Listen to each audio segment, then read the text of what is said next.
All right. Teammates, athletes, friends, and families. My name's RJ Blackwell. I am the athletic director here at the Marine Reconnaissance Foundation Athletics Department.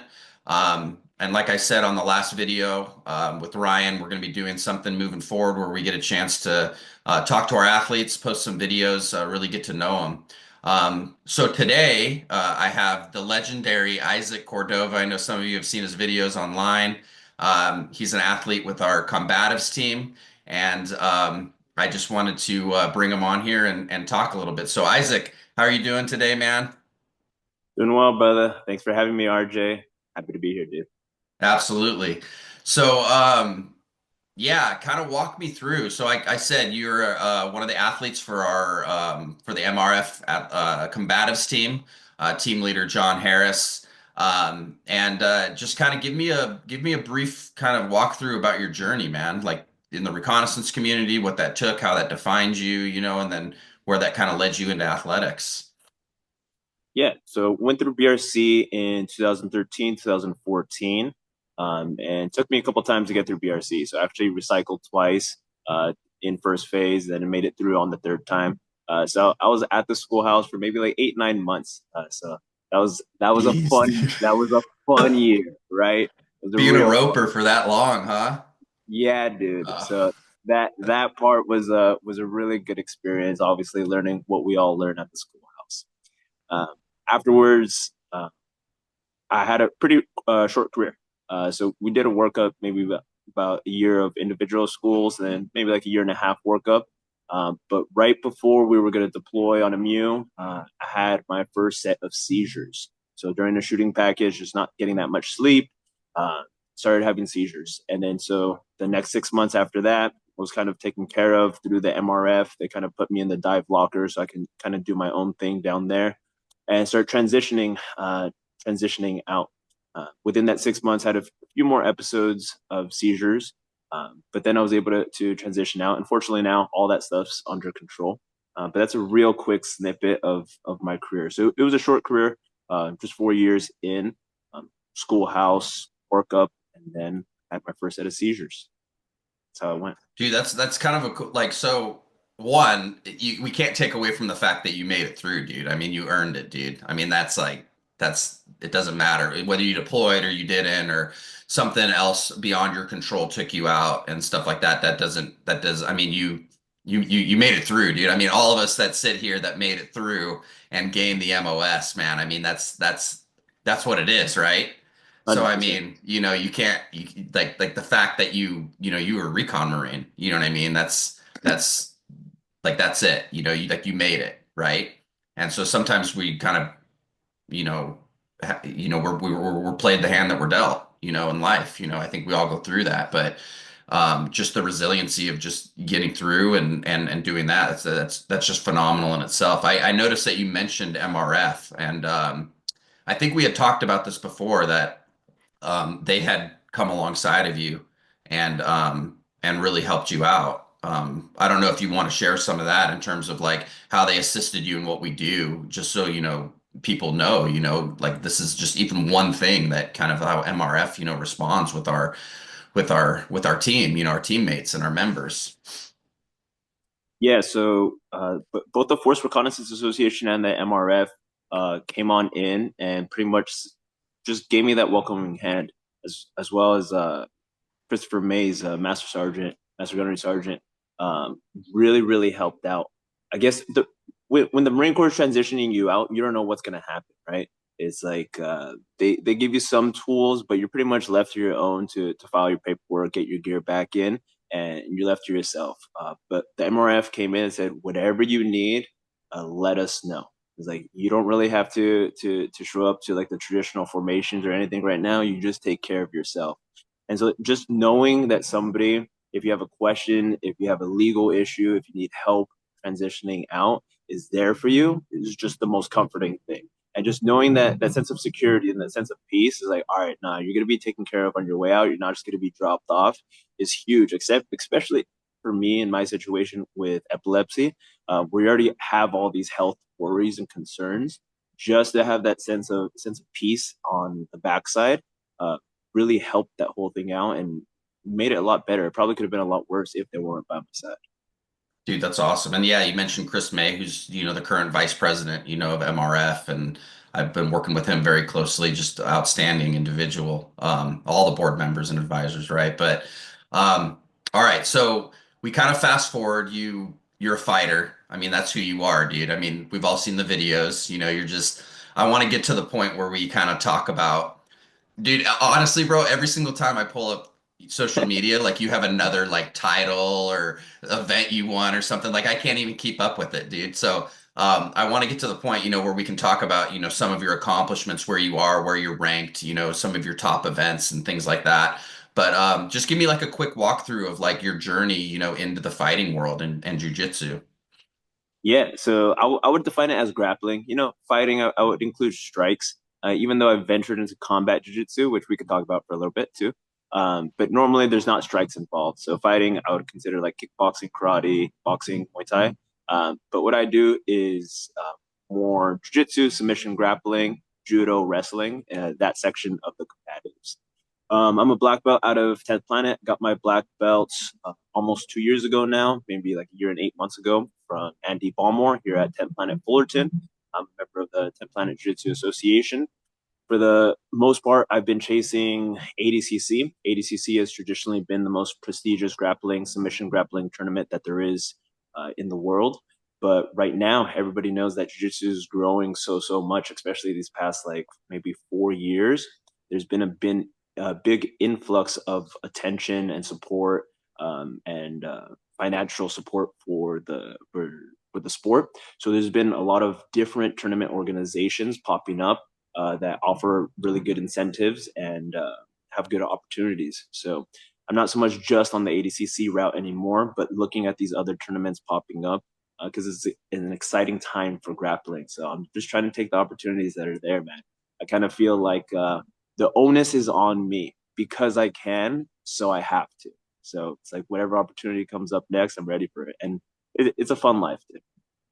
Dude, that's awesome, man. So let's talk a little bit more about like some of your accomplishments. Like just, and you're dude, every time like I talk to you and I see you on social media, you're such a humble guy, man. Like you're definitely the definition of the silent professional, who we are as reconnaissance marines and stuff. But I do want to take a minute to just have you walk through, some of your accomplishments and like, your rankings and where up to right now where we are presently. I saw you holding up like some medals and then you're like, oh, I'm going back to Kazakhstan again and all this stuff. And like, it's just like every single time, man, there's like, dude, Isaac Cordova, like all these videos. So I'm like, I hope that, I know you're a humble guy, but I'd like you to take a chance to just kind of walk us through like, where you're ranked, the events where that's propelled you to like kind of where you are right now.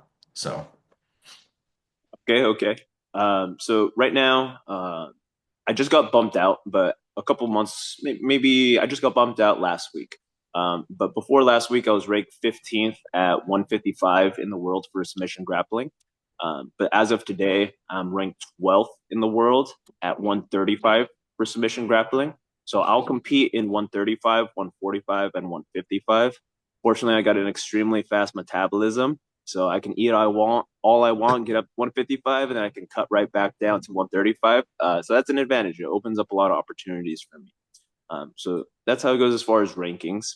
I was recently a part of the UWW World Grappling Championship, the national team for Team USA. So I was able to represent Team USA in Kazakhstan, where the World Championships were at today. UWW is the organization, the governing body and political organization that manages wrestling. So freestyle and Greco-Roman wrestling, and keeps them in the Olympics and manages the World Championships outside of Olympic years. The goal of UWW is to get submission grappling into the Olympics through this rule set that I participated in. I don't think they'll do it coming up in LA in 2028, but maybe in 2032 they actually have a good chance because they're very organized and they're only getting better. Other than that, uh, I'm trying to break into the ADCC kind of upper echelon and try to make it through ADCC trials and into ADCC.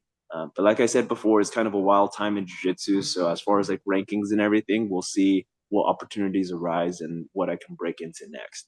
But really, the second half of this year caught a lot of momentum, and everything's been feeling really good. Training, competing, and just enjoying the whole thing. So I kind of feel like it's just money in the bank this year, and it's like I know I'm hitting a false peak, and then next year is going to be an even bigger year. So I'm stoked for next year, man. Dude, we're excited, man. So, um, kind of tell me like, coming on board with the MRF Combatives team, your experience with that and what it means to you to be, an athlete for the Marine Reconnaissance Foundation athletics program. Yeah, it's huge to be a part of the program in so many ways. Like we said, it's really multifaceted. Uh, One, it really helps embody the character traits within competition, like you talked about, silent professional, and everything that's within the creed. It really and it's super nice to wear the uniform, to let people know where these skills were developed and to carry them into competition. But on the other side of that, it's good to see a lot of dudes enjoying themselves, whether that's the endurance team, whether that's the combatives team, or whatever part of the athletic program that they're in. And you see dudes enjoying themselves after they get out, or maybe even while they're in. And so, other than just the job and just doing the job and kind of getting stuck in the havoc of the job, is like now there's an opportunity for everyone to kind of pull that pressure release valve and enjoy themselves in athletics and have a different pursuit as well. To be able to have the camaraderie and really to be around the dudes I respect the most in life is like the most rewarding thing. And to know that what I'm doing every single day is like of merit, man, it's such a good feeling. Dude, that's awesome. I do want to, I think a lot of us seen that video of you wearing that, the MRF, phalanx gear. I want to just give a shout out to them. How do you like that? It seems pretty like nice stuff, dude. Yeah, dude, it's a sweet kit, and it really works. Thanks to Chris from Phalanx for hooking us up. He's been awesome this entire time, Phalanx Army. But it sparks conversation. When I was out in Kazakhstan, a lot of the U.S. team, a lot of other countries were asking like, "Oh, what is that? Oh, that's really cool. Oh, I didn't know that you were a recon marine." And it sparks conversation. So to be able to quite literally have the flag out there, it's good. It's really, really good. Like we talked about for raising awareness for the MRF, starting that discussion, but also for younger dudes. I have like younger dudes in the gym who are asking me, and I'm talking like 16-year-olds, high school dudes, 18-year-olds, and like, oh, and then they're actually considering like that might be an option. So we always need numbers. So it's a good thing for us. Dude, that's awesome. And then I did see the picture of you with Softfleet hooking you up with some of their stuff. And as you guys know, Softfleet's been a huge sponsor of MRF Athletics and Whole. But how's that with you? Some of those shorts they sent you were sick, man.